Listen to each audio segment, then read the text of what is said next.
Chairman Powell's testimony. Thank you, Senator Tillis. We'll hear from the Chair of the Federal Reserve on monetary policy, the state of our economy. Congratulations again on your second term, second confirmation to your second term. Thanks for your service and your testimony. Please proceed.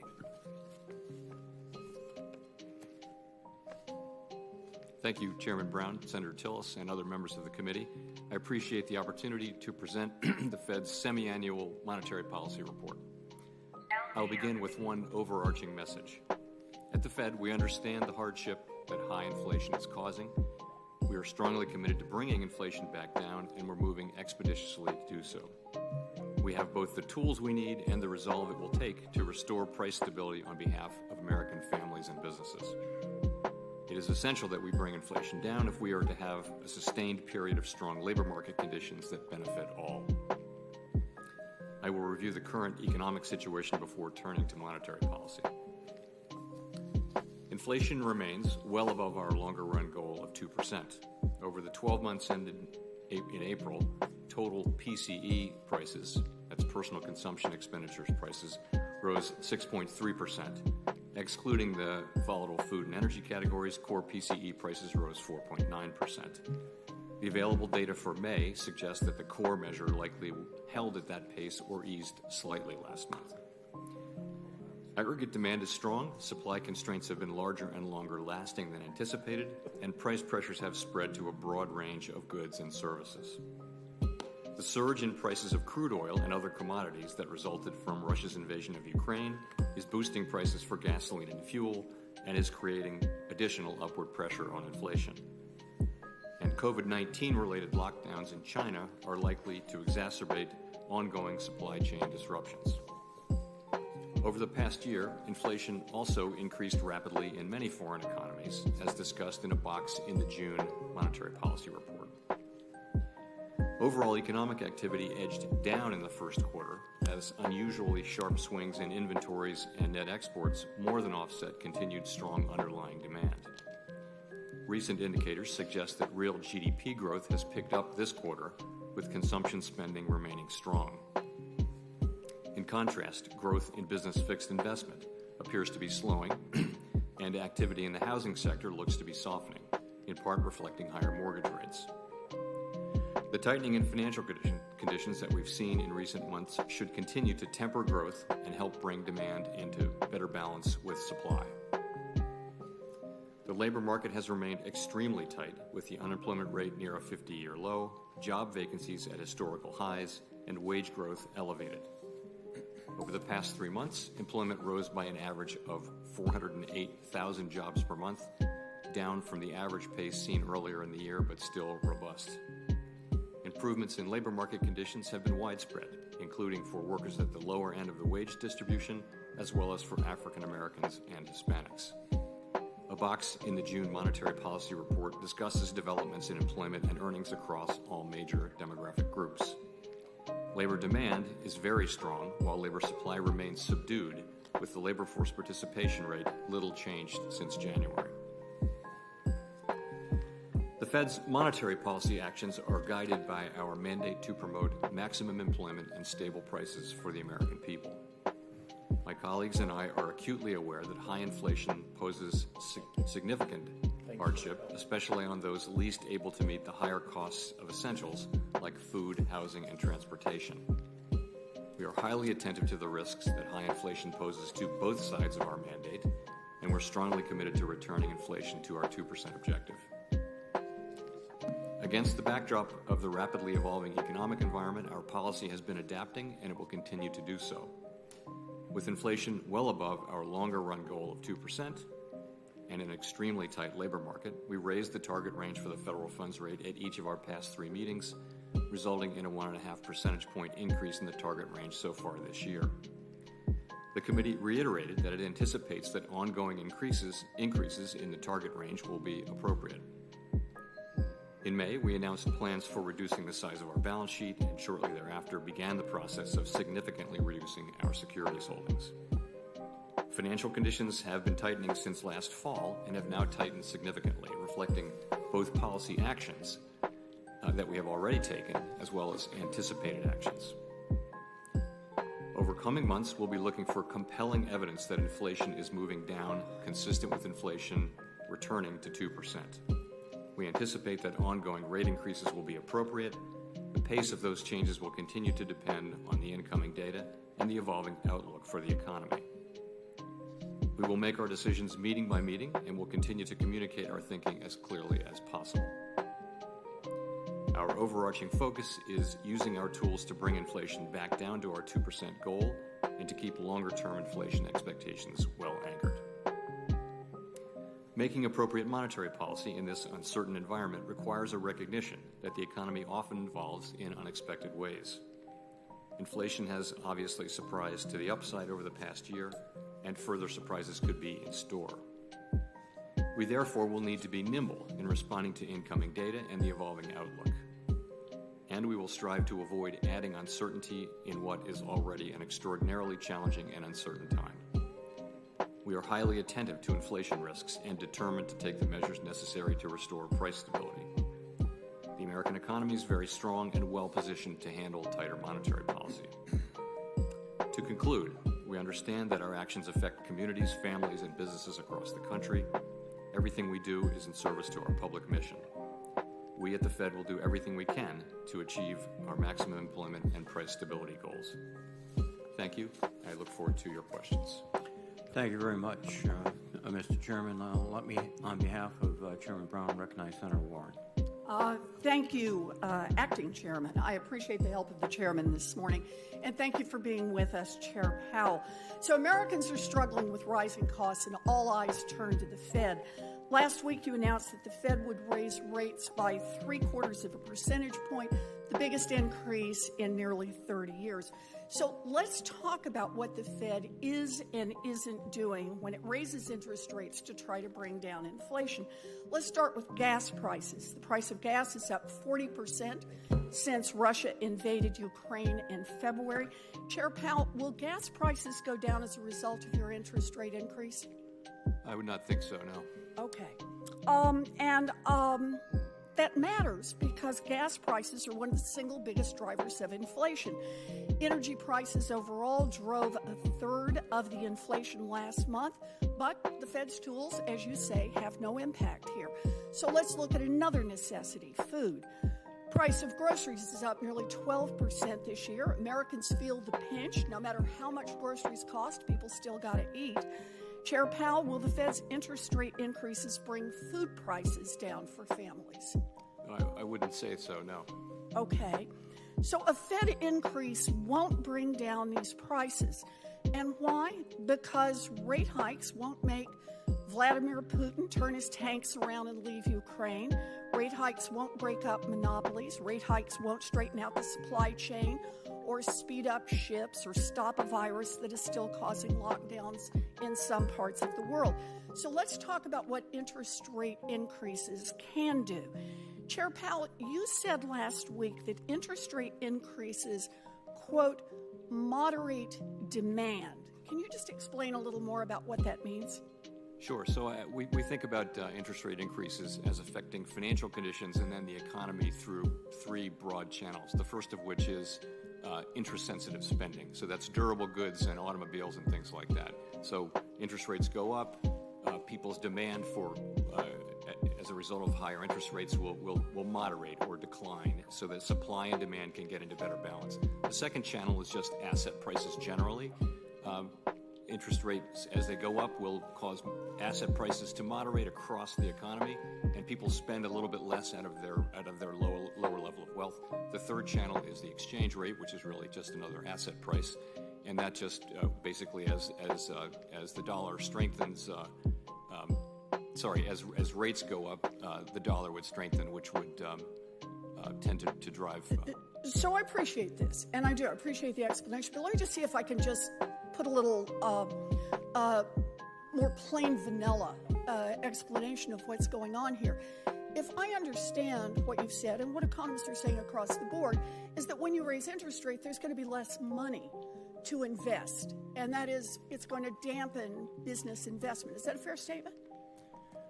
I think the idea is to Makes it more moderate expensive demand to invest. so that it can be in better balance with supply. And So the current it's gonna make it situation, more- demand is well in excess of supply in some areas of our economy. More expensive to invest, which in turn is going to throw workers out of work. And when they're out of work, they have less money to spend. So I get that rate increases stop companies from spending money to build new plants or to buy new trucks or to hire new people. Right, Chair Powell? When money's more expensive, they're less inclined to do that. I think that's what you just said on asset pricing, right? Well, in the labor market, you have, as you know, a situation where there's a shortage of workers, and there are two job vacancies for every person who's actively looking for work. So part of this is to get the labor market back into balance. Well, I appreciate you call it back into balance. What I'm trying to get at, though, is what does the tool of raising rates do? And part of what you just said is that it increases, in effect, the cost to invest, to buy those trucks or new plants or to hire new people. The reason I raise this and the reason I'm so concerned about this is rate increases make it more likely that companies will fire people and slash hours to shrink wage costs. Rate increases also make it more expensive for families to do things like borrow money for a house. And so far, the cost this year of a mortgage has already doubled. Inflation is like an illness, and the medicine needs to be tailored to the specific problem. Otherwise, you could make things a lot worse. And right now, the Fed has no control over the main drivers of rising prices, but the Fed can slow demand by getting a lot of people fired and making families poorer. And while President Biden is working to increase energy supplies and straighten out supply chain kinks and break up monopolies and bring down prices, you could actually tip this economy into recession. So I just want to say, you know what's worse than high inflation and low unemployment? It's high inflation and a recession with millions of people out of work. And I hope you'll reconsider that as you drive this, before you drive this economy off a cliff. Thank you, Mr. Chairman. Thank you, Senator Warren. On behalf of Chairman Brown, Senator Tillis, please. Senator Reid, I'm going to defer and allow Senator Shelby to go before me, and then I'll follow in turn. Quite all right, sir. Thank you. Thank you, Mr. Chairman. Chairman Powell, earlier this month, Secretary Yellen acknowledged she was wrong about the risk of inflation. Previously, you also acknowledged that the Fed got it wrong in thinking that inflation would be transitory. Yet myself and other members of this banking committee here have been warning about inflation for over a year. Last July, nearly 1 year ago, when you came before this committee, I raised my concerns about the risk of rising inflation, particularly following the enactment of a $2 trillion spending bill. At that time, there was already evidence that inflation was affecting numerous areas of our economy. I discussed the year-to-year price increases on agricultural goods such as corn, wheat, and soybeans at that time. I pointed out the rising cost of metals, including copper and aluminum. I mentioned the increase in energy prices, used cars, and airline tickets. As someone who remembers, and I do from this committee, encountering high inflation during the 70s, I warned that many of the same conditions present then, such as loose monetary policy and significant government spending, were occurring again, among other things. My main concern last year was that the Federal Reserve would fail to address rising inflation before it was too late. 11 months later, this concern has come to fruition. And as we sit here today, inflation, as you've already pointed out, is at a 40-year high. The average gas price is over $5 a gallon, and we're currently in the midst of 12 consecutive months of inflation above 5%, including spiking to 8.6 last month. Ultimately, Mr. Chairman, as inflation continues to run rampant, I believe the Federal Reserve and this administration failed the American people by not heeding these warnings a year ago and by not acting sooner to address it. We're where we are today, I know that. The consequences of being wrong on inflation are now being felt, as has been pointed out here today, by American families and workers across the country. And despite the recent decision to raise interest rates, the Federal Reserve still has a long way to go to get inflation under control. What can we expect in the future from the Federal Reserve? And I know you don't have total control over inflation, but you have a lot of sticks there. And what will you use to bring this under control? Thank you, Senator. So, financial conditions, of course, have tightened and have priced in a string of additional rate increases, and that's appropriate. Well, as you pointed out, and as Senator Tillis pointed out as well, our policy rate is only at 1.6%, but all out the curve, the market is pricing in increases. So financial conditions have already priced in additional rate increases. But we need to go ahead and have them, and I think that the most recent inflation indicators of various kinds suggest to us that we needed to accelerate the pace at which we get up to a level that is neutral, that is close to the longer run neutral level, and then we can make an assessment of how much further and faster to go. And so that's what we're doing. I think you can see from the moves we're making now that we do understand the full scope of the problem, and we're using our tools to address it pretty vigorously now. Mr. Chairman, explain to us again how important one of your mandates is price stability, how important price stability is to all Americans.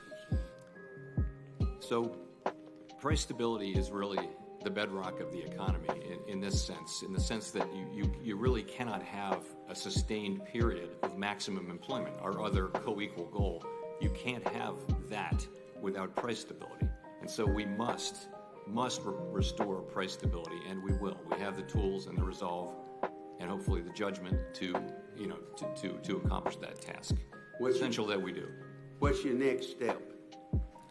Well, if you look at the market has been I think reading our reaction function reasonably well, and I think what you will see is continued progress toward expeditious progress toward higher rates. I'll say this: the committee, the center of the committee wrote down that rates would be between 3 and 3.5% by the end of this year, as of a few weeks ago, as of 1 week ago. Is this Federal Reserve Board of Governors, under your leadership, committed, as Dr. Volcker was some 40 years ago, to bringing inflation under control no matter what? I would never want to try to compare myself to Paul Volcker in any way, but I will say that we are strongly committed to restoring price stability. We do understand that it is the thing that we need so that we can get back to the kind of labor market that we all want. But reaching the standard that Volcker left at the Fed would be a high reach, but one that anybody there should try to get there, wouldn't it? Yes. Thank you. Thank you, Senator Shelby. I'll exercise my time now. Mr. Chairman, you point out in your testimony that the core personal consumption expenditures, minus gas, food, and rent, 4.9%, and even slightly declined from the previous report. So that leaves the real culprits, gas, food, and rent. First, the issue of gas price inflation is a global phenomenon. Is that correct? Yes, gas prices are a function of oil prices to a significant extent, and then the refining spread as well. Right, and that has been exacerbated by the Ukraine invasion. We've deliberately, and the Europeans have deliberately cut off accessing Russian supplies, and that's added to inflation. And the other problem also with hydrocarbons, it's a cartel that sets the price. Is that accurate? Sorry, what's a cartel? It's a cartel that sets the price of oil worldwide. Yes, globally, that cartel has a very major impact on the price of oil. And they have decided that further production is not as lucrative to them as just sitting back and making money. That's what it appears like. With respect to food, there are multiple factors there also. One is climate. We've seen loss of arable land. We've seen a lot of factors. All of this is outside the purview of the Federal Reserve, but I think it's helpful to understand what are driving forces in these price increases. Transportation issues with respect to food, that's a function of higher diesel costs, a function of lack of drivers. Again, the Ukraine, significant amount of wheat is not being exported from Ukraine or from Russia, as well as fertilizers. That's driving the price. And then the rental, affordable housing issue, that has been a crisis since I became a congressman in 1990. I recall marching in Washington for affordable housing in 1990. We just don't have enough, and that, I think, is a factor, too. Are those the major causes for these increases in prices? Those are some of the major ones. You could also point to some parts of the goods economy, which have been restrained capacity, and now you're actually seeing significant price increases in some of the service economy as it really reopens fully now, and that would be the travel and leisure sector. There's another issue, too. We talked about the cartels that dominate hydrocarbons, but we found, for example, during the pandemic, that there are really just 4 major meat processors in the United States. And with 4, rather than a multiple of that, there is the ability to indirectly restrain supply and increase prices. In fact, some of my colleagues, particularly in the House, have been talking about the antitrust aspects of some of these price increases. Is that a plausible ingredient to the problem, too? So I think that's really a matter for the competition authorities, not for us. But sure, I think broadly speaking, our economy is very competitive. There will be some industries where that's less so the case. So these range of you have to take action, and your basically tool is interest rates and going in and out of buying public securities. But we have a lot of work to do, too, which is to try to resolve some of these issues, and we have to do it in order to assist your efforts, the fiscal policy and other policy. I was very pleased to see the President sign legislation with respect to shipping reform. That's a step, but we have to do much more, too. Is that accurate? I think that's really a question for you. We're very focused on sticking to our knitting and carrying out the task that we've been assigned. No, I appreciate that, and the independence of the Fed is something that has to be protected by everyone, including particularly yourself. A final sort of issue that I'm thinking of, we're at a tremendous, I think, turning point in our economy. Factors that 10, 15 years ago were not active, things like social media, et cetera. But one other factor with respect to hydrocarbons is perhaps the companies are either unconsciously or consciously limiting investment because they're anticipating an electrified power supply, electric cars, electric everything. Is that something that the Fed is looking at? I think that is certainly, if you pick up the annual report of any of the big oil companies, you'll see that is something that is happening, and it's a rational economic response to expectations about where future policy is headed. No, I think there are so many factors here, but I think it's good to get some of them on the table. And thank you very much, Mr. Chairman. With that, let me recognize Senator Tillis. Thank you, Senator Reid. Again, Chair Powell, thank you for being here. By the Fed's own analysis of various policy rules, including the Taylor Rule, the revised Taylor Rule, the Balanced Approach Rule, and the Balanced Approach Shortfall Rule, rates should have begun to rise long before they did. According to the Fed's own analysis of these rules, the Fed's fund rate should currently be above 6%. This is in a report to Congress. Yet the rate currently stands at 1.6%. Likewise, these same rules should have prompted the Fed to begin raising rates Q4 last year, Q1 this year. I'm concerned that the Fed has opted out of rules-based to discretionary monetary policy. As the Fed reviews monetary policy strategy, Chair Powell, will you commit to considering an increased weight for a rules-based strategy in Fed decision-making, and if not, why? So we do use policy rules like the various forms of the Taylor Rule in all of the analysis that we do. If you're thinking about how monetary policy will affect the economy, you have to have some sort of a rule like that. The Fed has never really used them in a prominent way to actually set policy in real time. But that's not to say they don't shed light, and we do consult them. We consult them on an ongoing basis. The rules called for deeply, deeply negative rates during the pandemic, and we didn't do that. They did call, of course, for rates to move up, and rates now really are moving up much closer to where the Taylor rule, various forms of the Taylor rule are, and I think by the end of the year we'll be pretty close to where some of the Taylor rule iterations are. So it's something that we consider. I think in a couple of years when we look at our framework again, that's something we could look at. And Chair Powell, could you just briefly explain the variance between rules-based decision-making being at 6 and where we are today? What other factors came into play?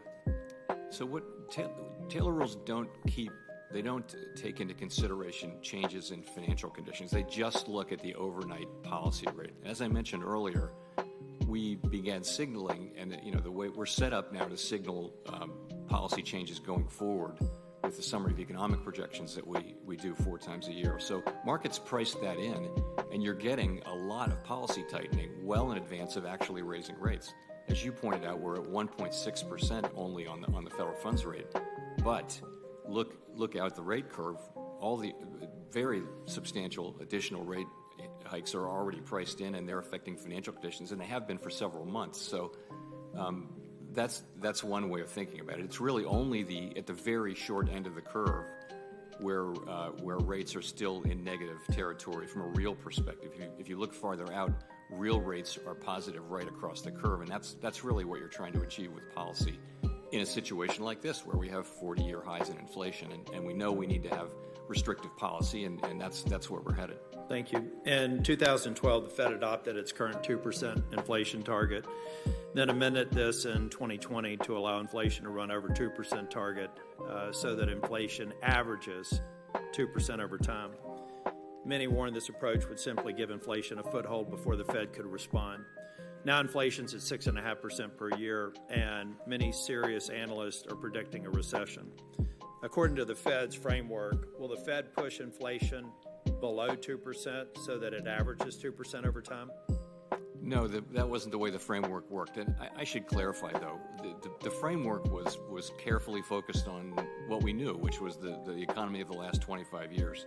The pandemic hit a few months afterward, and I think we've been aware since reasonably quickly after that the disinflationary forces of the last quarter century have been replaced, at least temporarily, by a whole different set of forces, and those are the forces that our policy has been reacting and dealing with, and we're well aware of that. I think that what we were looking at was a world in which you didn't see inflation move up even when unemployment was for an extended period well below 4%. This is a different economy, different forces. The real question is, how long will this new set of forces be sustained? And we can't know that. But in the meantime, our job is to find price stability and maximum employment in this new economy. And final question is, there is some renewed discussions about increased spending and increased taxes through reconciliation. Just hypothetically, if Congress were to pass a bill that increased spending by $500 billion or $1 trillion and raise taxes, would that make your job easier or more difficult? I swore off getting involved in these fiscal debates a year or so ago, and I'm determined to see if I can't stick to that. But remember, we can always incorporate. And what we do is we take fiscal policy as given, and we react appropriately. Well, then maybe instead of policy working through Congress, but policy that was passed by Congress, do you believe that the $1.9 trillion spending package last year had any effect on inflation? It's really not our job to pass judgment. We didn't pass judgment on the Tax Cuts and Jobs Act or the CARES Act or that act as well, the ARP. So I really think that's a job for Congressional Budget Office. Thank you, Chairman Powell. Thank you, Senator. Senator Cortez Masto of Nevada is recognized for 5 minutes. Thank you, Mr. Chairman. Chairman Powell, thank you for being here. Let me start with high prices. Because not only in Nevada but across the country, we're seeing high food, housing, and gas prices, which really is creating a financial hardship for too many families. And I want to start with gas prices first. In Nevada, average price of gas is $5.60. In Las Vegas, about $5.60. In Reno, at $6 a gallon. And as gas prices rise across the country, oil and gas companies, we know, are making record profits, but are using that money to continue to consolidate their industry and pay for stock buybacks instead of investing in increased oil production. On one of them, and what I've heard is over 9,000 permits that they have that are unused drilling permits, or they're not expanding their refining capacity. We also know that reduced refining capacity is a particular problem that has been caused in large part by decades of oil industry consolidation and is driving gas price hikes to be as much as 61 cents a gallon higher than expected. So when considering the drivers of inflation, how much do Federal Reserve economists consider consolidation in an industry? And what else can we do to hold these industries accountable for their contributions to rising prices? Those are really questions for the competition authorities, questions of industry structure and consolidation. They really aren't questions that we directly address. We raise interest rates, and our job is maximum employment. But I have to push back. You have to consider that. I mean, you're considering what's happening in Ukraine as a variable on inflation and high prices. So you have to consider the fact that we have these oil companies. They are exclusively control this commodity that is key for this country. We know that not only do they produce and decide how and when they're going to drill crude oil, we also know the refineries, and quite honestly, the refineries in this country are not prepared to refine the domestic oil that even comes from Texas and the Dakotas. The refineries are prepared to refine the oil that comes from out of this country. And we also know that many of the oil companies have their own traders that are trading on the price of crude oil in this country. I mean, listen, you just talked about an outside agency. This is why this is so important and why I am a co-sponsor of the Transportation Fuel Market Transparency Act. Glencore was just fined $1.1 billion because they were manipulating the oil prices to their benefit. So that is something you have to take into consideration when we have an industry like these gas and oil companies that are so consolidated. They are having an impact on the prices to the detriment of the people in my state. So that has to be something you consider and take into consideration when you're looking at the impact that people across the country are seeing from these high prices. I hope it is. Please tell me you are. Well, I think we see that the global oil prices, which have very important effects on gas prices here at home, are set on the global market, and as we mentioned earlier, there's a large cartel that is responsible to a significant extent for setting those prices. We take that as given. So do you pay attention to what is Wall Street is saying and what these cartels are doing? When you say cartels, these are these big oil companies, and they're indicating that, well, I'm not going to drill because I'm making profits because the price of gas is so high.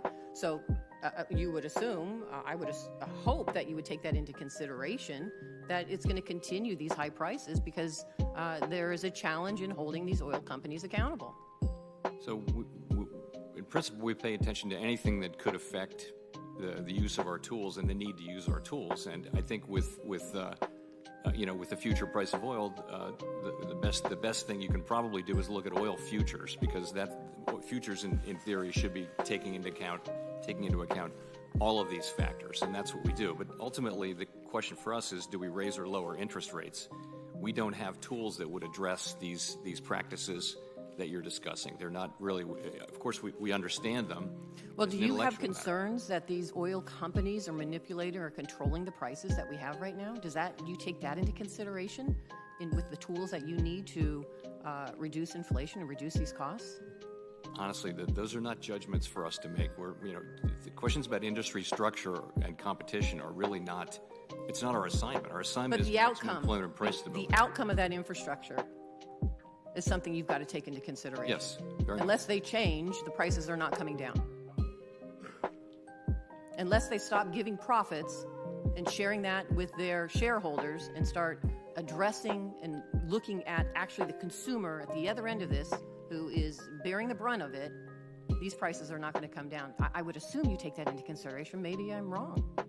Well, You say take it into consideration. We do have to have a forecast of oil prices, and we do. But ultimately, though, the question for us is price inflation. What's happening with price inflation? And it's a macroeconomic question. It's not a question about industry structure or corporate behavior. It's a question about what will be the behavior of inflation across the economy. And in particular, there's really not anything that we can do about oil prices. There's a little, food prices is a bit more mixed, but for oil prices, they're set at the global level. It has to do with global oil prices and also the refining spread. Neither of these are things that we have the tools to affect. Does it concern you that these oil companies haven't come to the table to look for a solution to help us reduce fuel costs? I don't think it's appropriate for the Fed or for me to be reaching out into areas of policy that are not assigned to us. It's not up to us to comment on that sort of thing. We have a very specific job and precious independence to carry that job out, and I think the other side of that is stick to that job. And our job is maximum employment and price stability. Thank you, Mr. Chair. My time is up. Thanks, Senator Cortez Masto. Senator Rounds from South Dakota is recognized. Thank you, Mr. Chairman. Chairman Powell, welcome again. It seems as though for the last couple of times that we've had you in front of this committee, inflation has been a primary item of discussion. I want to follow up just as my colleagues have, and I'd like to take it in a little bit different path, perhaps, because when it comes to breaking down the different causes of inflation, clearly there is the supply side and the demand side. And the reality is that a large portion of the inflation stems from the higher energy prices, which is part of the supply side issue. When President Biden took office, January of 2021 through January of 2022, the price of unleaded gas has increased by 50% during that time period, from $2.33 to about $3.30 per gallon. Now, that was well before the Russian invasion of Ukraine. Higher prices are instead, I believe, a direct result of policy decisions made by the Biden administration, like prohibiting new oil and gas leases on public lands and waters and choking off future access through the Keystone XL pipeline, and increasing U.S. dependence on foreign energy sources by actively calling on OPEC to produce more oil. All of these seem to send a terrible message to the market about the future of investing in oil and gas processes within the United States. At the same time, Mr. Chairman, your tools are designed, as we've discussed in the past, to impact not necessarily the supply side, but the demand side of inflation. So if you attempt to use your tools that are available at this time to address what I believe to be the policy-induced side of inflation, do you risk hurting the economy by using these interest rate increases when, in effect, as you've indicated earlier here in this meeting, that you really can't impact the price of gas or the price of food? I think that's right. We know that our tools can't affect certain aspects of inflation, and that would include certainly energy inflation and food inflation. So nonetheless, our statutory goal is headline inflation. But we also know that core inflation is actually a better indicator of headline inflation than headline inflation itself is, because food and energy tend to be quite volatile. They tend to move up and move down, and that's been the history. So core enables us to look through that volatility, and so we focus very much on that as a better representation of what underlying inflation of the economy is at any given time. And I think but in this particular case, that core inflation, if we're not going to include some of those, what I think earlier we thought would be transitory in nature portions of inflation, they have proven not to be transitory. In fact, South Dakotans are now paying $682 more per month on goods and services than they were when President Biden took office due to inflation. The administration is claiming the Federal Reserve can fix our inflation problem.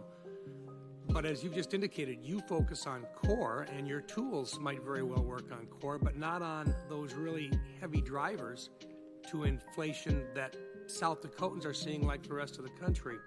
See, Mr. Chairman, what I believe is going to happen here, and I just share this, clearly you are aware that you're going to be the person that takes the fall if inflation is not brought under control. And this administration is going to point to you and to the Federal Reserve saying you have the tools to fix inflation and you're not doing your job. When in essence, the portion of inflation which Americans are feeling today may not just be the core inflation that some of your tools do, but the total cost of inflation that my citizens in South Dakota feel to the tune of, well, $682 more per month in living expenses than what they were when this administration took office. So we're focused on the part of it that we can address, and that is there's a job to do on demand here. There are parts of the economy where demand exceeds supply, and that's where we think our tools can help, and that's what we're focused on. Very good. Just very briefly, Mr. Chairman, another item. The Basel Committee on Banking Supervision issued a press release indicating that it had made substantive technical changes to the calculation of the GSIB score for EU-based global systemically important banks, the GSIBs. Do you, the Federal Reserve as being a part of this organization, do you believe right now that this change reflects the views of the Federal Reserve as an influential member of the Basel Committee? Apparently, it looks like this may very well provide some advantages to our European banks over U.S. banks based upon this reassessment of how they view risk within the EU community. So my understanding of that is that it's really about supervisors being able to use discretion about transactions that go across national lines within the European Union. Yeah. It doesn't apply at all here, and ultimately the capital rules that Europeans apply are decided by Europeans, not by us. Very good. Thank you, Mr. Chairman. Thanks, Senator Rounds. Senator Warner from Virginia is recognized. Thank you, Mr. Chairman. And Chairman Powell, it's good to see you again. Thank you for your service to our country. I want to go a couple of different directions. First, and I think some colleagues have already raised this, but the truth is what we're grappling with right now on inflation is clearly a global phenomenon. I think even the Cato Institute group that doesn't always necessarily agree with folks on my sides of the aisle have pointed out inflation in many industrial countries around the world is running at the same rates, if not higher. As I frankly just returned from a bipartisan trip to Finland, Latvia, and Turkey, getting back late last night. I was still a little bit jet lagged. In Turkey, I think inflation's running at 78% a year. Finland gas prices were at $9 a gallon, and I asked one of my dear Republican colleagues, it's amazing. Joe Biden's inflation hitting here in Finland, too. The point being that a lot of these effects are not due to any single country's activities, but it is a global effect. I think colleagues have already acknowledged the effect that the Russia-Ukraine war has, some of the disruption on supply chains. What I don't think has been fully addressed yet is some of the challenges that are coming around from China in terms of their zero COVID policy, a lockdown on Shanghai for literally months on end, and how that supply chain disruption is floating through the whole global economy. Can you speak to that, Mr. Chairman? Sure. So, of course, you're right. Inflation is very much a global phenomenon. If you look at comparable large advanced economies like ours, you'll see inflation rates that are quite similar to ours, in some cases higher, some cases lower. But there are important differences in the characteristics of that inflation. Ours is more about demand, I would say, than most of the others, and theirs is more about energy prices and things like that.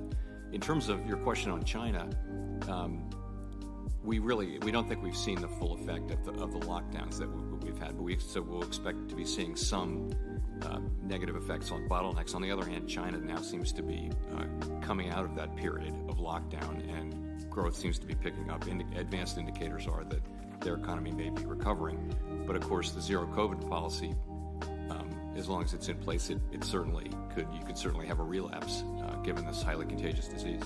Let me and again, we're all looking for short-term items, and frankly, I'm glad that the president, I know particularly some folks on my side of the aisle are concerned about the president visiting Saudi Arabia and visiting with the leadership of that regime.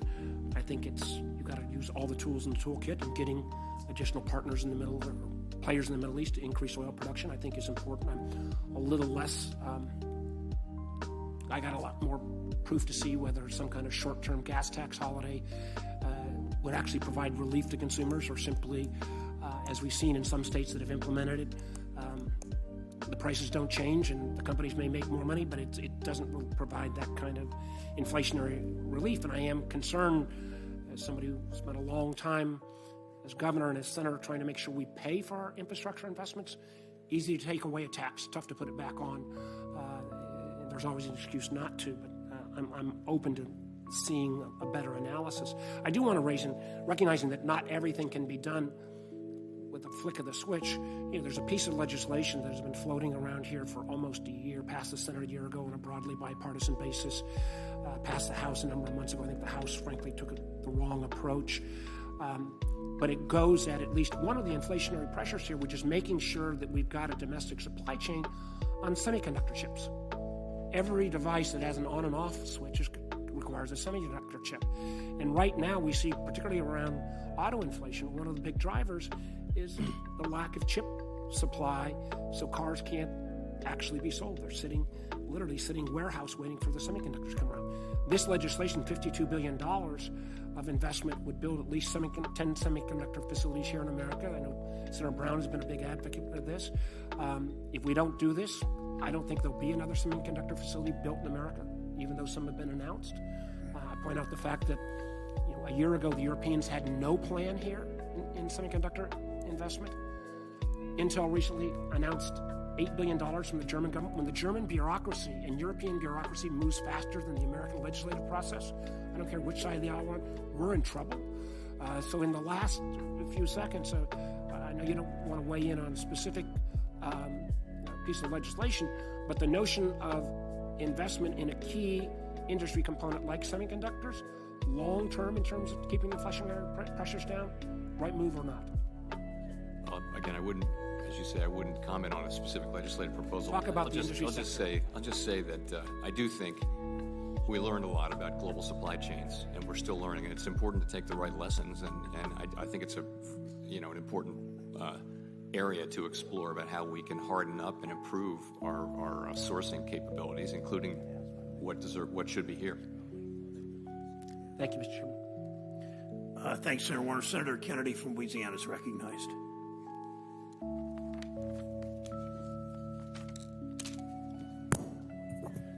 Mr. Chairman, inflation is just an imbalance of supply and demand. Can we agree on that?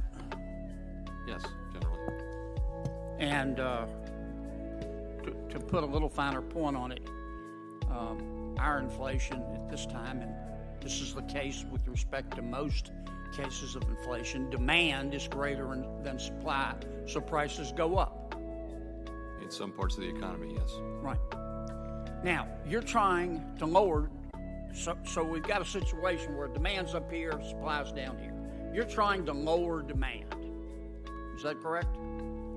Yes, while also giving the supply side time to recover. There's some ground to be covered on that side. Yes, but you've talked about your role, scope, and mission, and your job is monetary, and you're trying to lower demand. Well, I'm trying to I would say lower demand growth. We don't know that the demand has to actually go down, which would be a recession.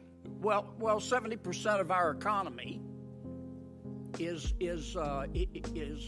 driven by consumer demand, and you're trying to lower demand and slow the economy down. Am I correct? I guess I just say we're slowing down growth. Right. That's what the economy is. Growth. Yeah, okay. Exactly. All right. There's another way. The two aren't exclusive. You alluded to that. You can also lower demand, but you can increase supply. Can you not? Yes. And that would solve inflation. Yes, it would. Now, Congress's job is not to deal with demand per se. A lot of the bills we pass impact demand, but that's the Fed's job. Okay? Now, I'm not going to ask you to comment on any specific bill, but tell me the things that Congress could do right now while you're lowering demand, not you literally, the Federal Reserve, what we can do right now to increase supply. I think the things you can do are important over the medium and longer term, but probably not so much in the short term, but it's things that like investing in people so that they can remain in the labor market longer, things like that, and infrastructure, things that will increase the productive capacity. Well, how about in the long run, as Keynes said, we're all dead. I'm interested right now in the short run. What about if we reduce the regulatory burden, let's say on refineries, wouldn't that incent refineries to start refining more and help on the supply side? I would say anything that could increase capacity on that front could have a... Yeah, but would that help? I'm not trying to get you to endorse legislation. Look, Mr. Chairman, we got a hell of a mess here. Okay? Inflation is hitting my people so hard they're coughing up bones.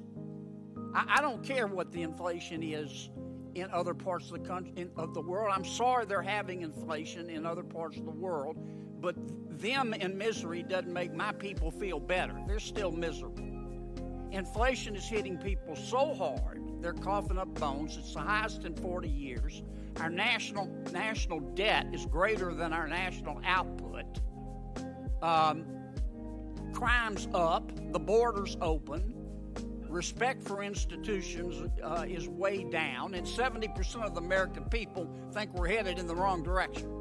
Now, we got a hell of a mess. And right now, you're the most powerful man in the United States, maybe in the world. We've got to get, President Biden, I don't blame him. I understand politics. He keeps saying, well, your 401k has crashed and gas has gone from $2 to $5 a gallon because the economy's so good. And the American people know that's not true. Now, other than relieving regulatory burden, let me put it in the form of a question.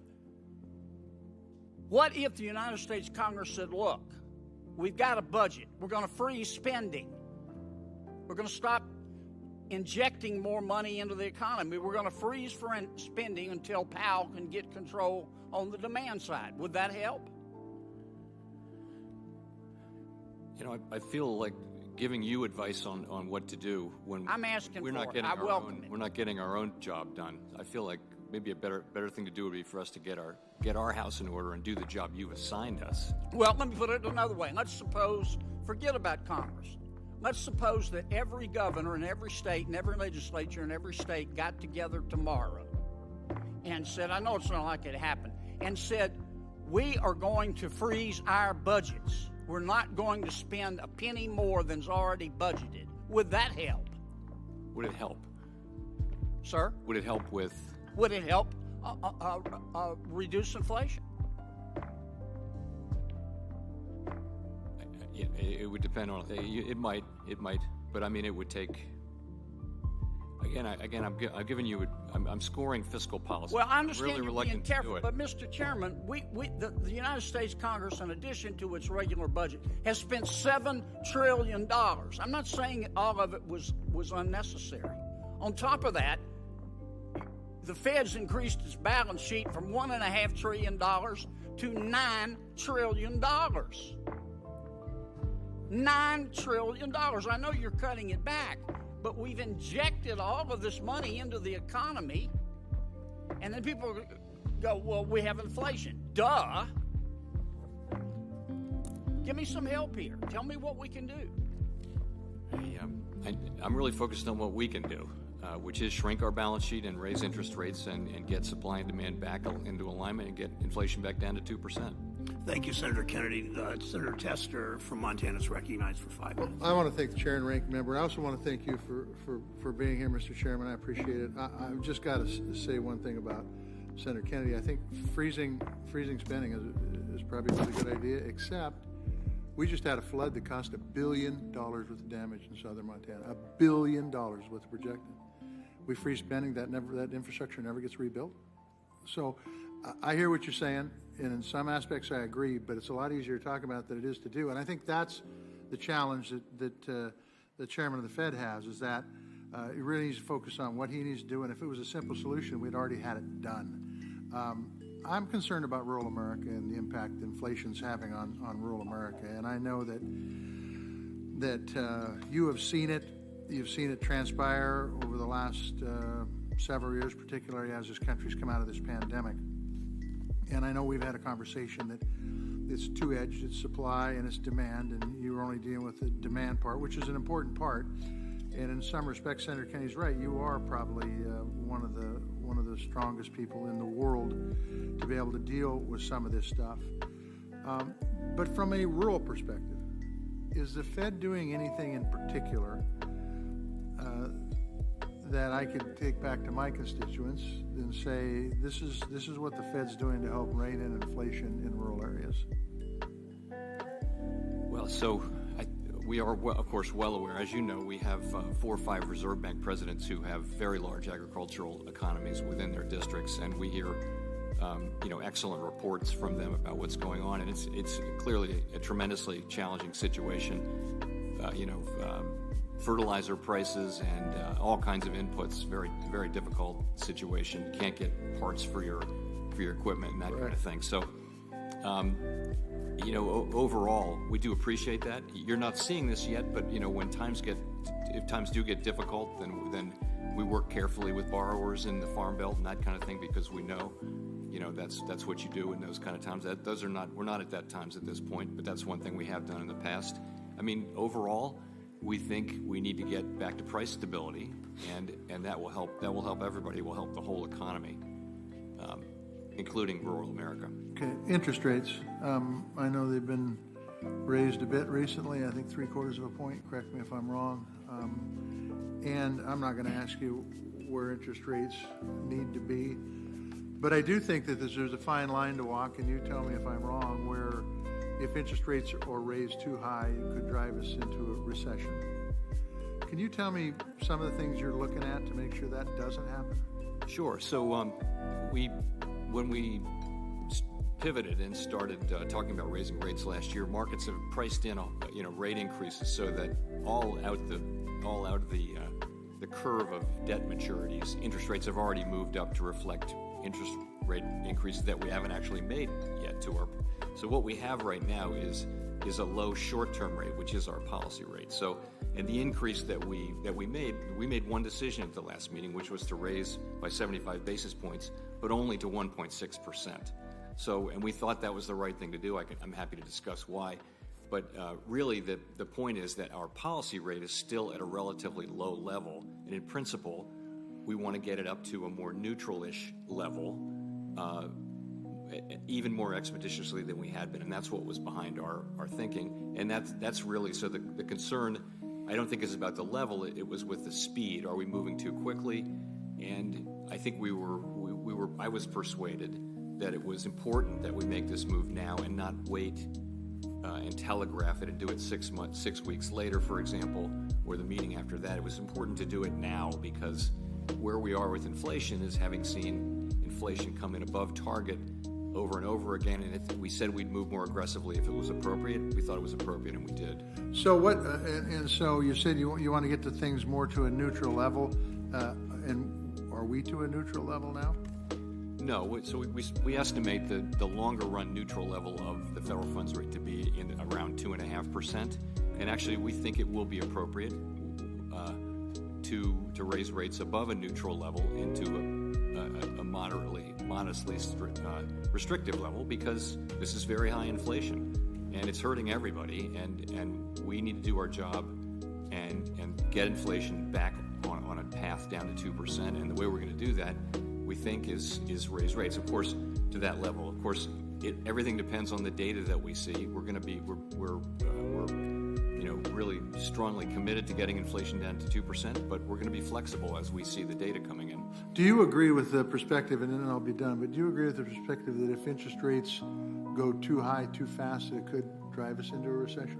It's certainly a possibility. It's not our intended outcome at all, but it's certainly a possibility. And frankly, the events of the last few months around the world have made it more difficult for us to achieve what we want, which is 2% inflation and still a strong labor market. Yeah. Thank you, Mr. Chairman. Senator Hagerty of Tennessee is recognized. Thank you, Chairman Brown. Chairman Powell, one of the many downsides of quantitative easing is the fact that the Federal Reserve, and then by extension the American taxpayer, is essentially taking a long position in the securities that are required. That means that when rates rise, the value of the securities on your balance sheet drop. That's exactly what's happening today. And as of March of this year, the Federal Reserve had about $330 billion worth of unrealized loss on its balance sheet. That number's probably close to $500 billion right now, given the rise in rates. So my question of you is, do these unrealized losses limit the Federal Reserve's ability to execute its monetary policy objectives? And specifically, will the Fed sell mortgage-backed securities and realize a loss? Or will the Fed be cornered into holding these securities until they appreciate? So those kind of unrealized losses play no role in our decision-making, have no effect at all on our ability to conduct monetary policy. They're just not a consideration, and they won't be a consideration when we decide whether to sell and in what quantity MBS. We said we would look at selling MBS when the normalization process for the balance sheet was well underway, and that means not soon. We haven't decided exactly what that means. When we make that decision, and the reason, by the way, the reason we want to do that is we're committed to having a mostly Treasury balance sheet. And with these higher rates, MBS prepayment speeds have gone way down. And so to achieve the mostly Treasury balance sheet, we may well need to sell MBS at some future date. When we turn to that, we're going to be very transparent and give lots of transparency, obviously, but we won't be thinking about the balance sheet. I mean, remember that we've contributed $1 trillion in profits to the Treasury over the course of the last 10 years. The reason we don't have a lot of capital is that we give our earnings to the Treasury every year. So it's not at all a concern for us. But to be clear, these long-dated mortgage-backed securities may be sold as a loss. You're not limiting your ability to do that, to sell at a loss. No. And that could happen. I just think that the downside of quantitative easing is very much illustrated for us when you find yourself in this situation of holding these long-dated securities. To turn to another point, Chairman Powell, I realize there are a number of factors that play a role in the historic inflation that we're experiencing. Supply chain disruptions, regulations that constrain supply. We've got rising inflation expectations and excessive fiscal spending. But the problem hasn't sprung out of nowhere. And in January of 2021, inflation was at 1.4%. By December of 2021, it had risen to 7%, a five-fold increase. Now, since the war in Ukraine began in late February, the rate of inflation has risen incrementally, another 1.6%, to a current level of 8.6%. So again, from 7% to 8.6%. Given how inflation has escalated over the past 18 months, would you say that the war in Ukraine is the primary driver of inflation in America? No, inflation was high before, certainly before the war in Ukraine broke out. I'm glad to hear you say that. The Biden administration seems to be intent on deflecting blame, and as recently as just this past Sunday, spread the misinformation that Putin's invasion of Ukraine is the, quote, biggest single driver of inflation. I'm glad you agree with me that that is not the truth. I'd like to turn to the situation we find ourselves in now, tightening. A recent survey of global CEOs showed that more than 60% of executives expect a recession in the next 18 months. Meanwhile, per its most recent forecast, the Fed will be tightening monetary policy for the next 2.5 years. Thus, the Fed could soon find itself in the challenging position of potentially exacerbating an economic downturn in order to address the historic inflation that's been unleashed by the Biden administration. So, Mr. Chairman, as you know, the Fed has a dual mandate, stable prices and maximum employment. As we look to the fall, how do you think about balancing this potential tension between the Fed's two mandates, particularly if the economic outlook worsens, but inflation remains elevated?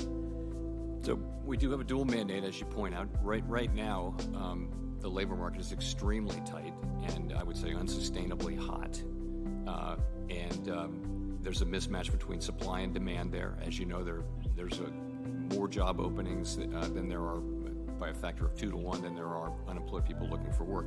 On the inflation side, we're very far from our target. So we think that we have to restore price stability to put the economy back in a place where in the medium and longer term we can have a sustained period of what we would call maximum employment. So that's how we're thinking about it. Of course, we're not trying to provoke and don't think that we will need to provoke a recession, but we do think it's absolutely essential that we restore price stability really for the benefit of the labor market as much as anything else.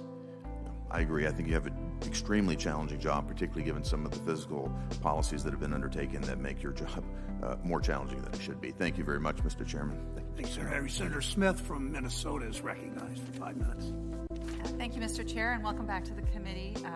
Chair Powell, it's good to see you again. I want to follow up on this issue of this imbalance between labor demand and supply, as you were just referring to. According to the latest figures from the Bureau of Labor Statistics, there were 5.5 million more jobs in April than available workers. And so we have, as a result, an extremely competitive labor market and very strong wage growth. But inflation is even higher than wage growth, so that's wiping out worker gains and leaving a lot of folks with what amounts to a pay cut, as they, at the same time, try to figure out how to pay for higher prices for gas and food. So let me ask you this, Chair Powell, with all of that in mind, what is the basis for the argument that wages are too high and that they need to come down in order to rein in inflation? So it isn't that wages themselves are too high, it's that the rate of growth of wages is not consistent, and I'll explain this, not consistent with 2% inflation over time. So, of course, it's great when wages go up, and we want them to go up. We want people to get strong wage increases, but at a certain point, wages become high enough that companies start raising prices, and you wind up getting high inflation.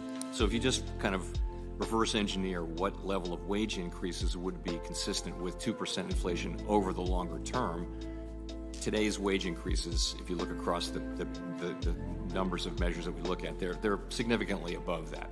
Now, there's some evidence that they're flattening out, particularly average hourly earnings. There's some evidence that measure of wages is flattening out so that it's no longer going up. So it's really not about reducing wages. It's just having a more sustainable pace of increases. And what would you expect if wages started to stabilize, as you say, they stop increases? How long would you expect it to be before the prices that consumers are paying would start to go down? So are they ever going to go down? It depends in prices don't have to go down for inflation to go down. So if prices remain at the same level, inflation goes to zero. But it depends on different businesses. In parts of the service economy, labor costs are a very large portion of costs, and so you would think that gets passed through very quickly into prices. And so we would think we would think that pass through should be shown fairly quickly in some parts of the economy, in others less so. But over time,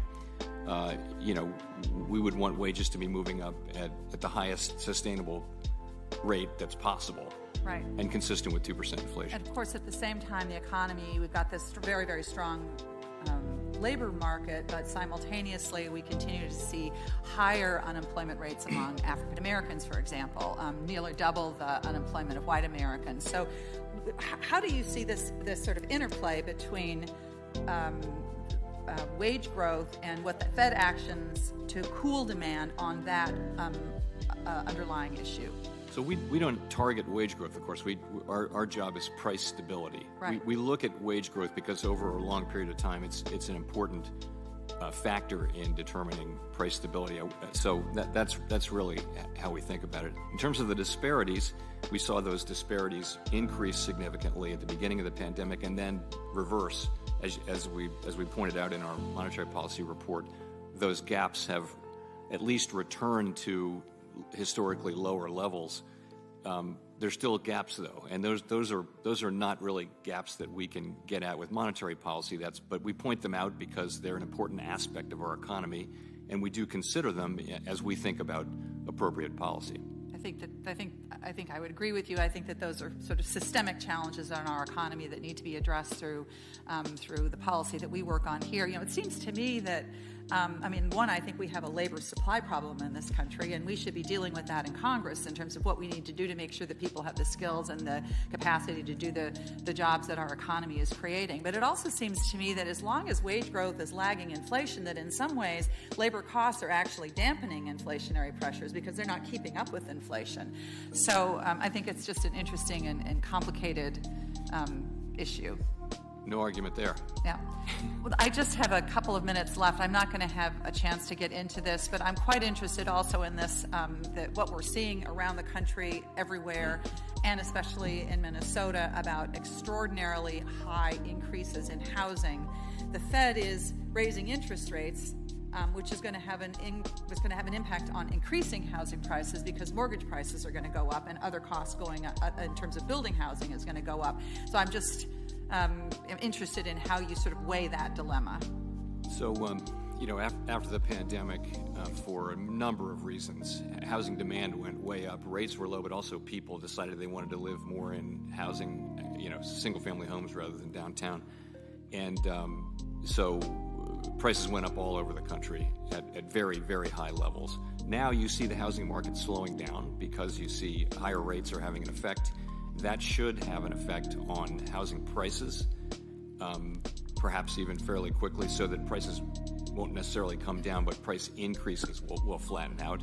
We're seeing lower home sales, we're seeing lower starts, so we're seeing a slowing in housing. And, ideally we would, the very low settings of rates during the pandemic were appropriate, but part of what that did was it supported a lot of demand for housing. Maybe we're going to get back to a place where supply and demand are closer. I will say, I agree with you on the labor shortage issue, which is a longer-term issue that we have, but also with housing, there are constraints on housing construction, so that it's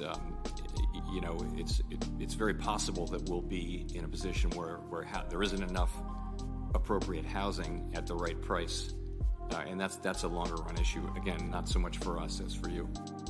Thank you. Thanks, sir. So Senator Lummis of Wyoming is recognized.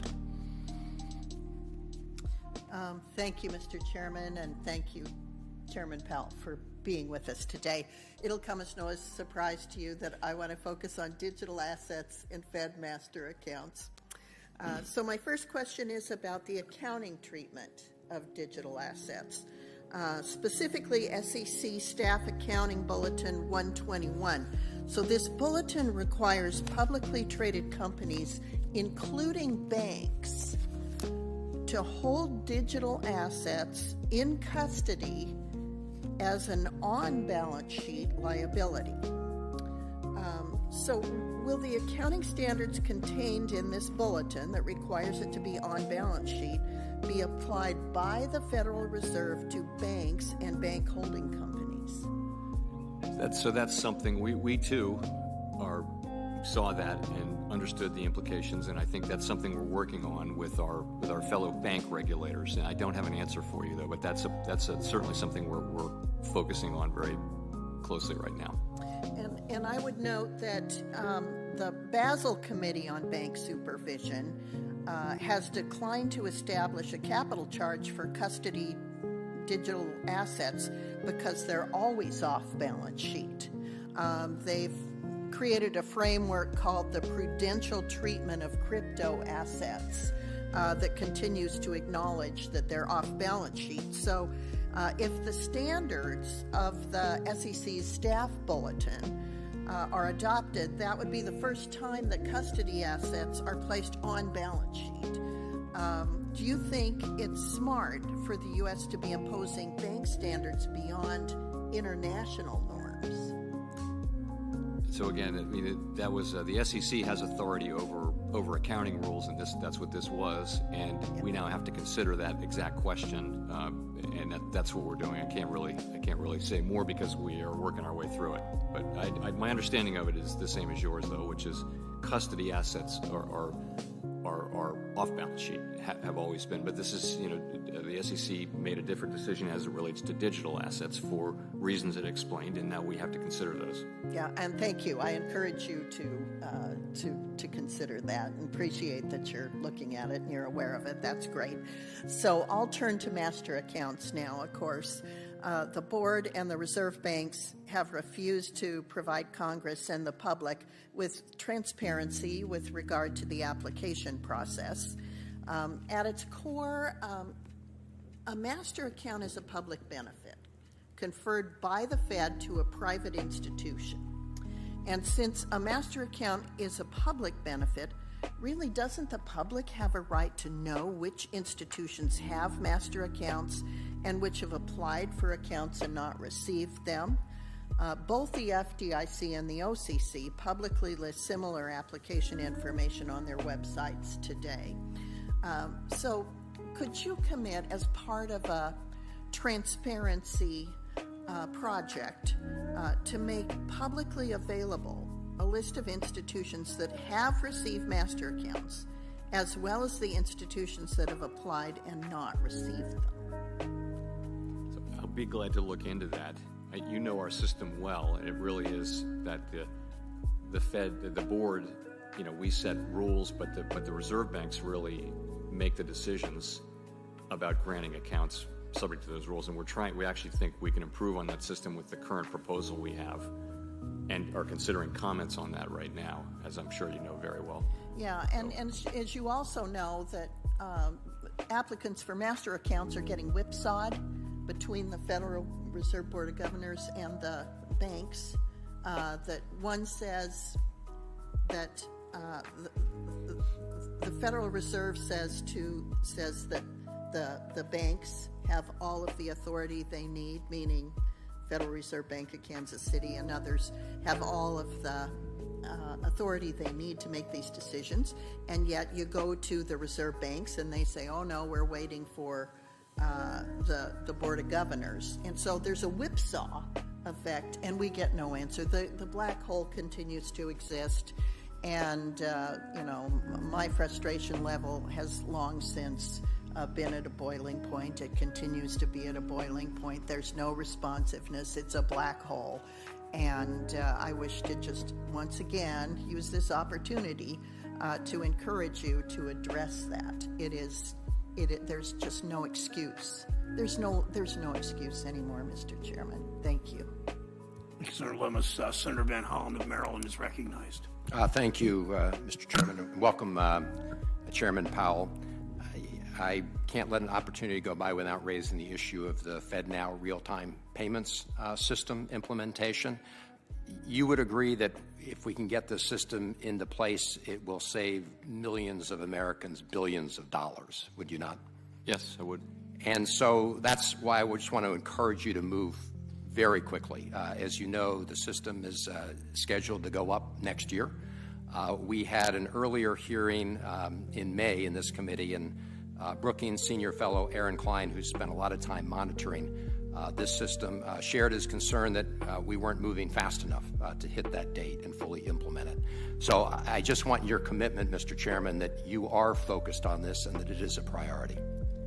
Very much so. We're very focused on doing it right and also on time, and that's next year. Right, because it especially impacts, of course, people living paycheck to paycheck, right, who make a deposit in a bank but it doesn't clear. And then they get tagged with all sorts of overcharge fees and things like that. So I just, other countries that are a lot less advanced in terms of technology in the United States have figured this out, and we should be there now. I just want to turn to really the issue of the day, which is this challenge in navigating between keeping a strong economy moving and low unemployment and dealing with price stability. On the good news front, and I think you've testified to this earlier, the United States is doing a lot better than our sort of near-peer economies when it comes to economic growth and quickly reducing our unemployment rate. Isn't that the case? Yes, generally we're further advanced in our recovery, I would say. Yeah. So that's good news, and we want to keep that going. We also obviously want to deal with the price increases, and the concern, which has been shared by others this morning, is that many of the causes of those price increases are beyond the control of the Fed. And I call them the 3 Ps: Putin's war, pandemic supply chain disruptions, price gouging. Senator Cortez Masto raised that. And so I think the challenge is, how do you navigate increases in interest rates when a lot of the drivers of price increases are beyond your control? And I want to raise a specific kind of case study here, which is in the housing market. Because you would agree, would you not, that increasing the supply of housing can help reduce housing prices, right? Sure. Yeah. But what we're seeing now is that with rising interest rates, obviously new investments are more expensive. We've seen housing starts fall by 14% in May. So that means fewer housing opportunities, less supply, fewer workers engaged in building new homes. So if you could just use that as a sort of case study of how you're going to navigate these cross currents. So interest-sensitive spending is a very important aspect of how our tools work. And in the case of the housing market, what you're seeing is higher mortgage rates. So you're actually seeing demand move down quite significantly. Many indicators suggest that fewer people are visiting homes. The wait time for selling a home is increasing. Housing sales are moving down. Housing starts are moving down. And overall, it's a slowing in the housing market. And I think what you will see, or many forecasts call for the increase in housing prices to slow pretty significantly now. You've seen very, very large, as you know, increases in housing prices over really since the beginning of the pandemic, and to the point where, all over the country you have housing, people, 5 bids above the ask the second the house comes on the market. Well, that's cooling off now to a more sustainable pace. So what we hope is we can get demand, that part of the economy, to slow to a more sustainable pace, and get the housing market back on a more sustainable path where there's a better balance between supply and demand. I appreciate that. I'm just going to use my remaining time to sort of push you a little further on this issue, not specifically with housing, but given the fact that so many of the factors that are driving price increases are beyond our control, and you talked about core inflation, what is your confidence level that we will have what is generally referred to as a soft landing, where we won't overcorrect in raising our interest rates to the point that it begins to really hurt our economy, workers, and wages? What is your level of confidence that you can navigate a soft landing for the economy? It is our goal. It is going to be very challenging. It has been made significantly more challenging by the events of the last few months, thinking there of the war and commodities prices and further problems with supply chains. And the question of whether we're able to accomplish that is going to depend to some extent on factors that we don't control.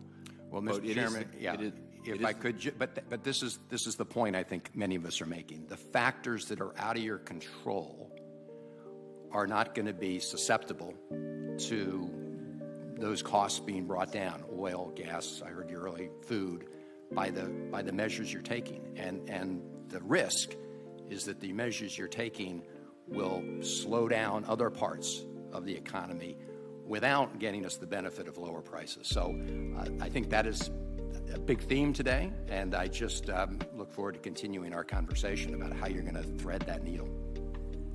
Can I say that the other risk, though, is that we would not manage to restore price stability, and that we would allow this high inflation to get entrenched in our economy.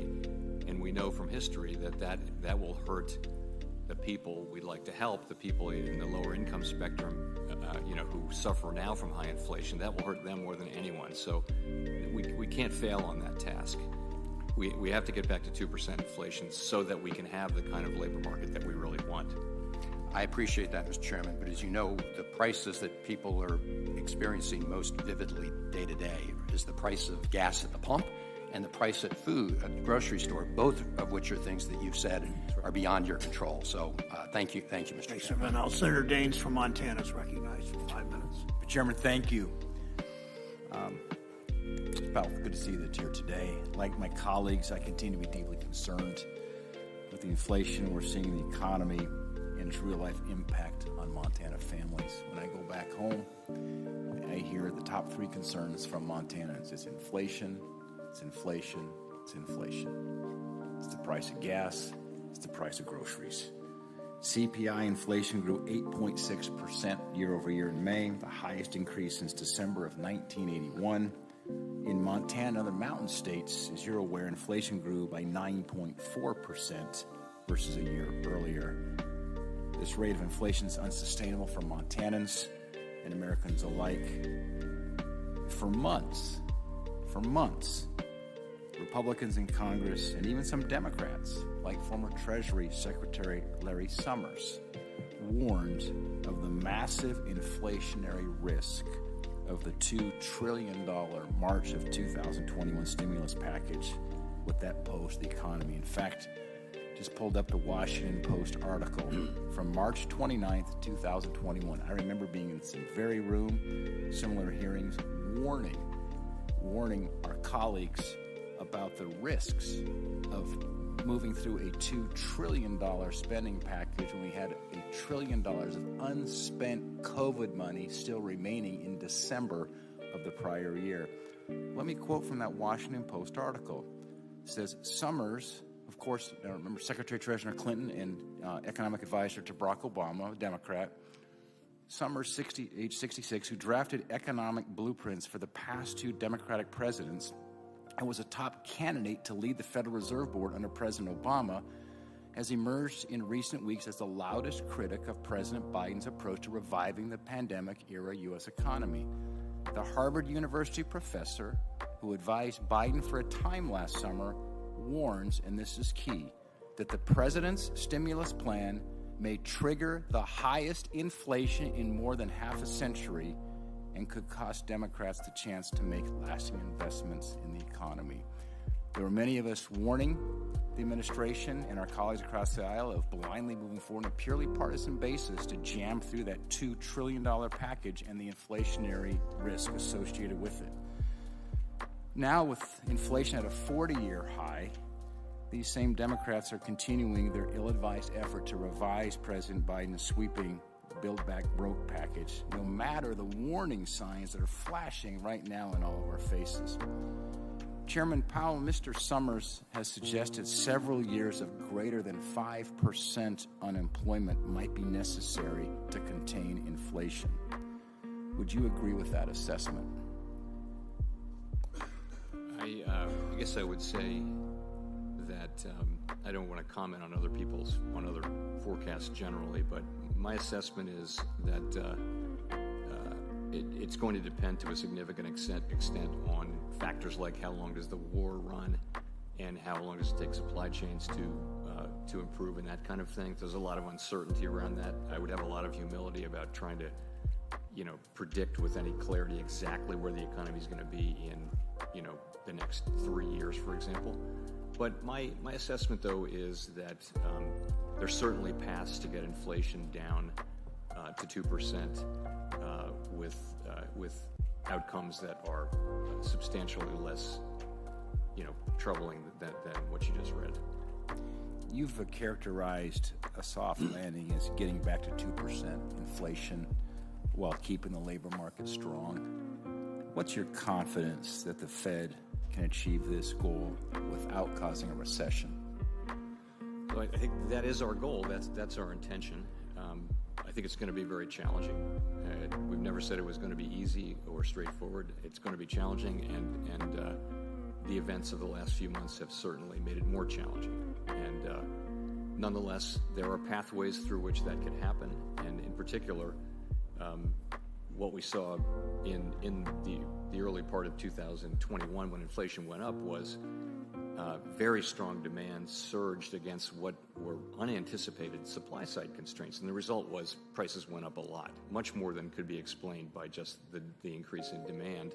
And so in principle, if demand can move back down, then inflation could move back along that path just as quickly as it went up. In principle, no one's guaranteeing that, but the idea is this is not the same. There are relationships in the economy for how quickly inflation would move compared to demand moving. This could be an unusual situation because we have had what is in effect a vertical supply curve where there isn't any more supply or a very steep supply curve. So you get really sharp increases in prices. You could get sharp declines for the same reason. So that could be a difference. And I think we'll find out, ideally. But ultimately, we need to see progress on the supply side. And we're not waiting for it. Our job and our tools work on demand. And that's what we're working on now, is getting demand down to a more sustainable level so that supply can catch up and is in better balance with demand. Chairman Powell, thank you. Thank you, Senator Daines. Senator Ossoff, on behalf of the chair. Thank you, Senator Tillis. Mr. Chairman, welcome back. Let me say to the outset, you have an extraordinarily challenging job in extraordinarily complex times, and much of what you are responding to and adapting to is beyond your control. Your success is the country's success to a significant extent. It's the world's success, and I fervently hope for your success and appreciate your continued efforts. I'd like to ask you to specify, if you can, what transmission mechanisms you believe are most sensitive right now to the change in monetary policy, what forms of consumption you expect to be most sensitive to it, and the extent to which you anticipate that some of the effects that you hope to have on aggregate demand through the increase in rates are transmitted via financial markets, and if so, how? So I guess I would say three basic channels through which our tools work. The first would be interest-sensitive spending, so that's durables, including cars and things like that, durable goods, housing, for example. So when rates go up, spending on those purchases, which tend to be financed with debt, will be restrained. That's one major channel. The second is just asset prices generally across the economy. When interest rates go up, it raises the cost of holding assets. It can cause assets, again, broadly across the economy to either moderate their growth or decline somewhat in value. And that has an effect a broad effect across the economy on spending on everything. The third channel is really the exchange rate, which you can think of as another asset price, but that also has the effect of pressing down on inflation. So we look at all of those. Starting with the first one, you can see we just talked about the housing market. The housing market is the classic part of the economy that's very sensitive to interest rates, and you're going to see a moderation in housing demand. You're going to see declining, or slower increases at least, in housing prices. So those are the three main channels I would point to. Let me ask about in terms of asset prices and how financial markets are responding to the Fed's stance. I've consistently asked you and Secretary Yellen, when you appear before the committee, to talk about systemic risks, risk to financial stability, risk of financial contagion. Where you're moving swiftly and markets are volatile, there are perhaps institutional trades that could rapidly unwind, or exotic financial instruments that no longer function well. What do you anticipate to be the parts of capital markets now, or the phenomena in capital markets, that present the greatest risk to financial stability as the Fed takes the aggressive action that you're taking?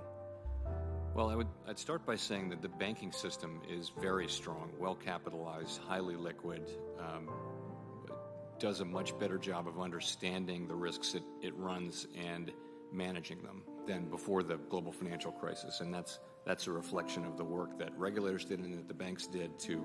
So that part of the financial system is critically very strong, and we saw that through the pandemic, and we see it now.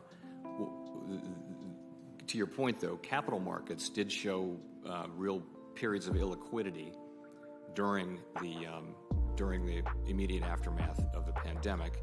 And so we've been looking at ways, I say broadly, the regulatory community has been looking at ways to address that.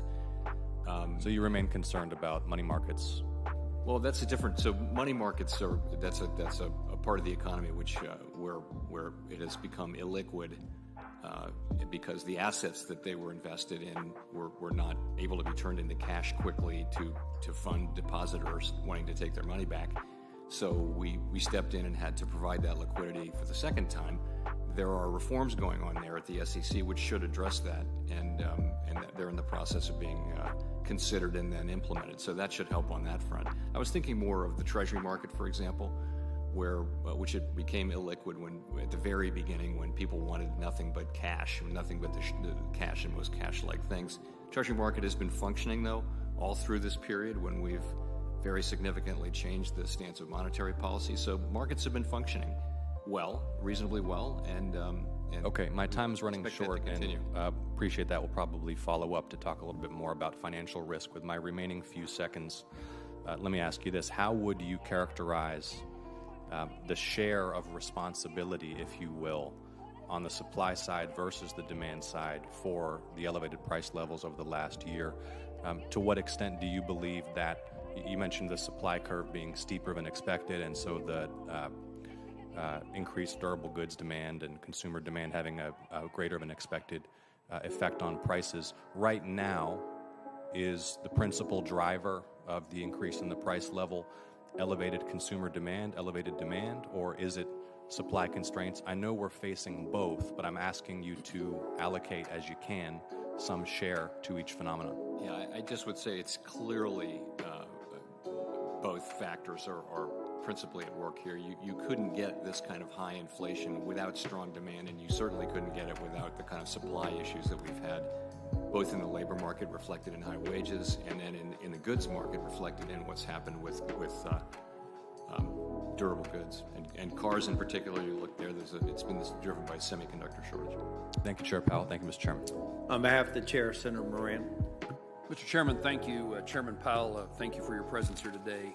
Let me start just by making certain that I tell you something that I think I need to say on behalf of Kansans. I've never seen the level of anxiety, uncertainty, concern for the future as I see today when I have conversations with folks in my neighborhood and across Kansas. There's a sense that something's not right. Inflation is a significant component of that feeling, and the inability to know what's around the corner is terribly damaging to folks, both financially but also mentally or psychologically. There's a real circumstance out there that I want you as the chairman and your colleagues to know exists. It is, I think, uncertainty and what the future holds is one of the most damaging things when people try to figure out their lives and how comfortable they are. I also want to highlight a particular Kansas, but middle America, across the country, issue of agriculture. I was on a farm on Saturday, participating in, observing harvest of wheat. We live in a world in which people are starving, and more are going to starve if we are unable to, if we fail to get more grain into markets from Ukraine and from Russia, but from the United States as well. Agriculture, farming is a noble calling, and it has a lot to do with being able to feed people who are now desperate. Part of the concern in regard to agriculture is that interest rates have a significant consequence to the profitability, to the survivability of producers, and profit margins get squeezed if interest rates continue to climb. We face declining or lower land values. That creates greater access to credit challenges. Tell me how you see, one, how I can assure my Kansans that and Americans that things are going to be better, and two, how can I assure farmers and ranchers that their future will be brighter based upon the activities of the Federal Reserve? So I take the sort of very low confidence readings that we're reading about and your comments about Kansas citizens as being pretty directly related to high inflation. And I think people haven't seen it. You know, most people, you and I, are old enough to remember what it was like, and it's something that it just really does destroy public confidence in the economy and that kind of thing. So we need to get inflation back down to 2%, and all I can say is we're using our tools to do that, and the public should believe that we will get inflation back down to 2% over time. Again, there are factors that we don't control, but those factors do tend to wash out over time. Things like commodity prices don't tend to just keep going up. They may remain high, but they're quite volatile over time. That's what the record shows. So we're doing what we can to get inflation down, the parts that we can address. So for whatever that's worth, that's what we can do and what we will do. In terms of the agricultural patch, as you know, we have including your Kansas City Fed president. We have some terrific people who are Reserve Bank presidents who give us a good sense of what's going on in the agricultural sector on an ongoing basis. And it's obviously a very, very difficult time with fertilizer prices and difficulty in getting all kinds of inputs. And it's just a very challenging time in the agricultural world. We do understand that. Our part of it is to do what we can to get inflation back under control. I know higher interest rates are painful, but that's the tool we have to moderate demand and get demand and supply back into balance so that inflation can come down. Mr. Chairman, in a conversation you and I had on the phone, you indicated that, as you did today, there are certain aspects of inflation that you have little control over. One of them, I think you mentioned, was energy. Let me be reassured, if you would, that there will not be actions by the Federal Reserve to make lending to fossil fuel producers a component of the policies of the Federal Reserve. When you say you have little to do with it, you could cause great damage if you decide to go down a path that was at least contemplated by a number of nominees for the Federal Reserve Board. And I would love to be reassured that's not a component that you would pursue, and that we would not see increasing a cost of fuel as a result of federal policy, Federal Reserve policy. My view, and I think the view of my view certainly is that it's not our job to allocate credit to or against or away from any particular sector of the economy.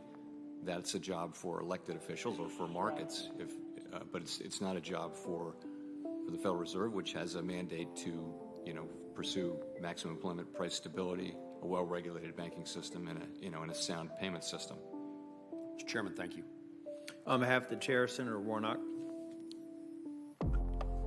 Thank you very much, Mr. Chair, and thank you, Chairman Powell, for being here again today. Georgia is in a serious housing crisis, and the Federal Reserve Bank of Atlanta has designated owning a home in Atlanta as unaffordable to the average home buyer. It's not just a city problem. It's urban, it's rural. Haralson County, a county with a population of less than 30,000, is also rated as unaffordable.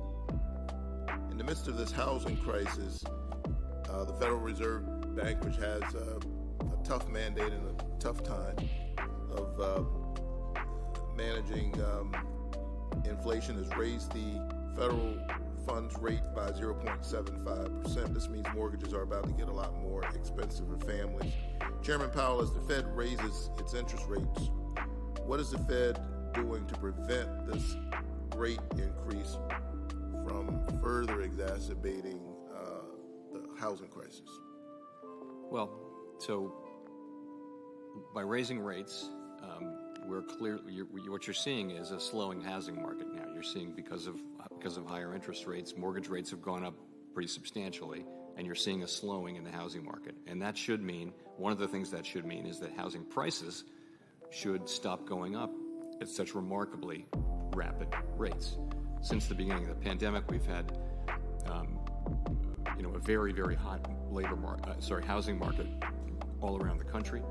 And what should take place is, as demand moderates demand for housing moderates for new and existing homes, you should see prices stop going up quite so fast. You're also going to see fewer home sales and just generally a lower rate of activity in the housing market. So really, what needs to happen is housing supply and demand need to get back into better alignment. And the part of that we can control is really by moderating demand, so that prices stop going up quite so much, and that we can get back to a housing market where supply and demand are. Now, we don't control supply, and there are issues in this country around housing supply. It's harder to get land and lots and things like that. It's harder to get people to work. So there are supply side constraints. If you meet with builders from around the country, they will tell you that we have a longer term issue as a country around creating enough housing supply. That is not something that the Federal Reserve can do anything about, but it is an important issue.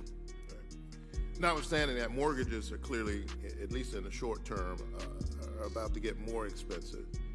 And it seems to me that what would be helpful is if the Congress would pass my Down Payment Toward Equity Act to help first-generation home buyers afford their first home.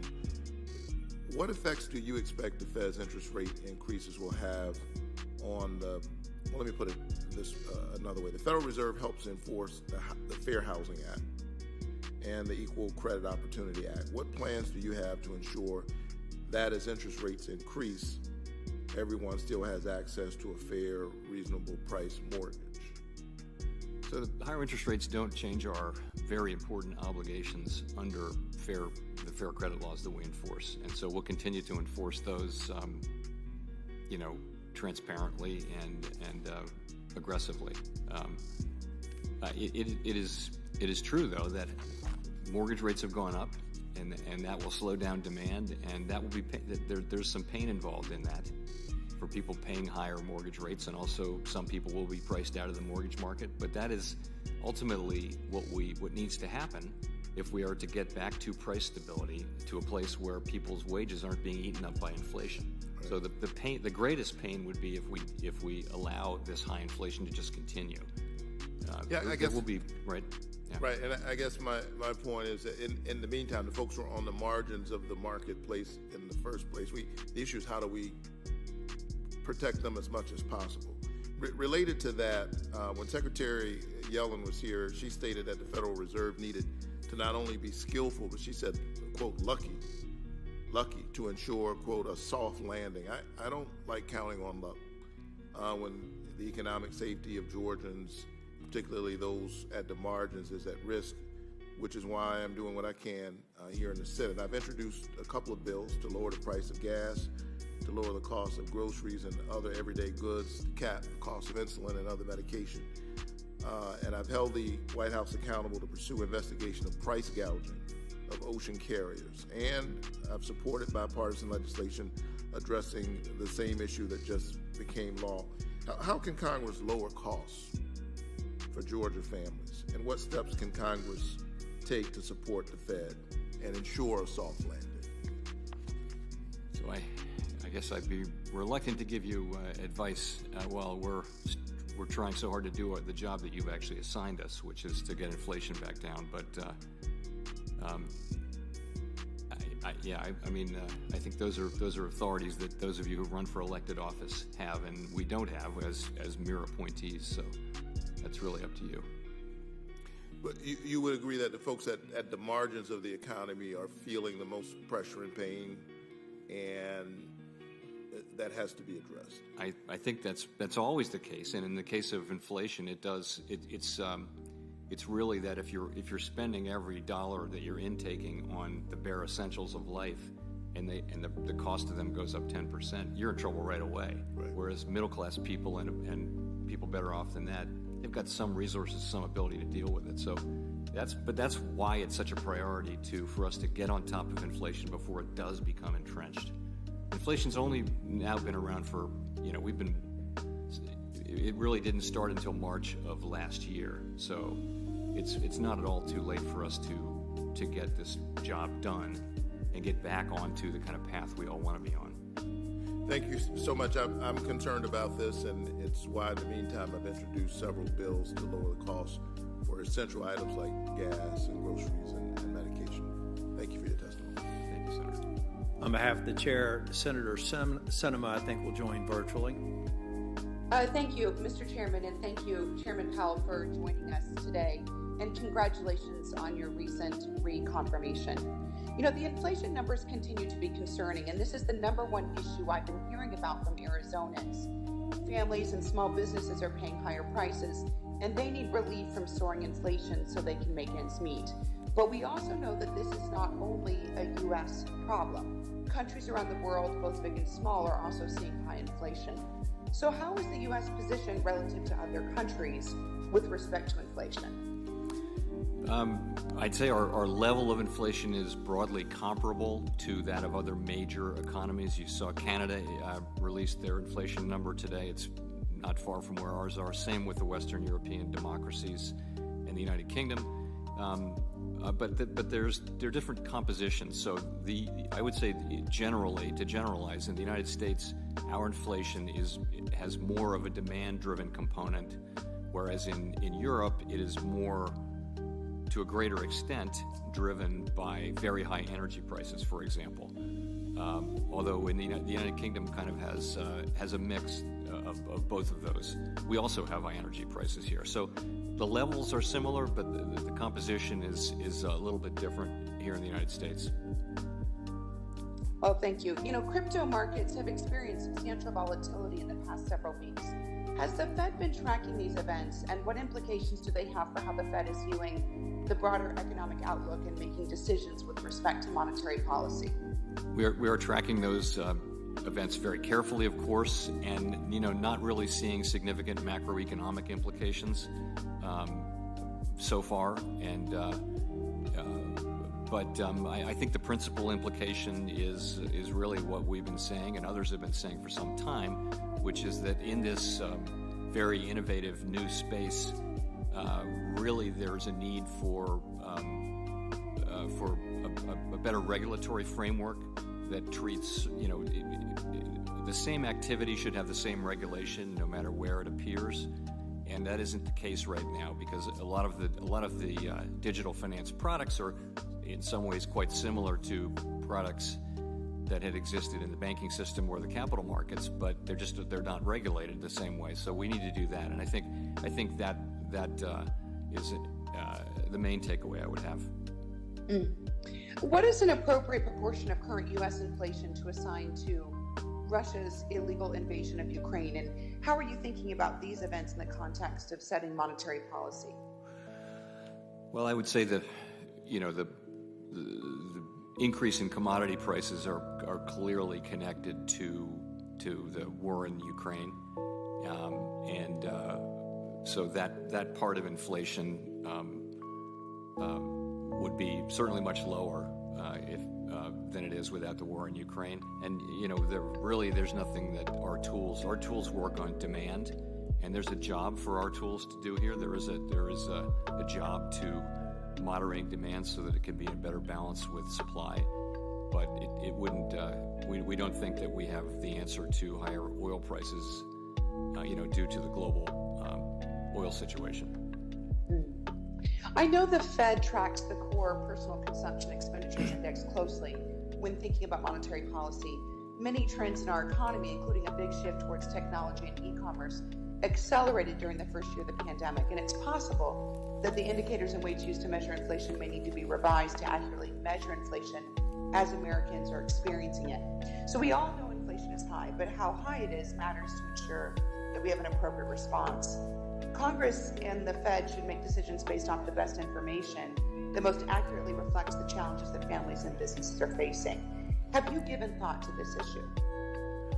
Well, yes, in the sense that we look very carefully at the way we measure inflation in this country. We actually use personal consumption expenditures, which is a little different and a better approach, we think, than the more traditional consumer price index. This was a change we made about 20 years ago, and I think economists generally think that PCE inflation does a better job of measuring the inflation that people are actually experiencing in their lives. So that is what we do, and we keep it updated.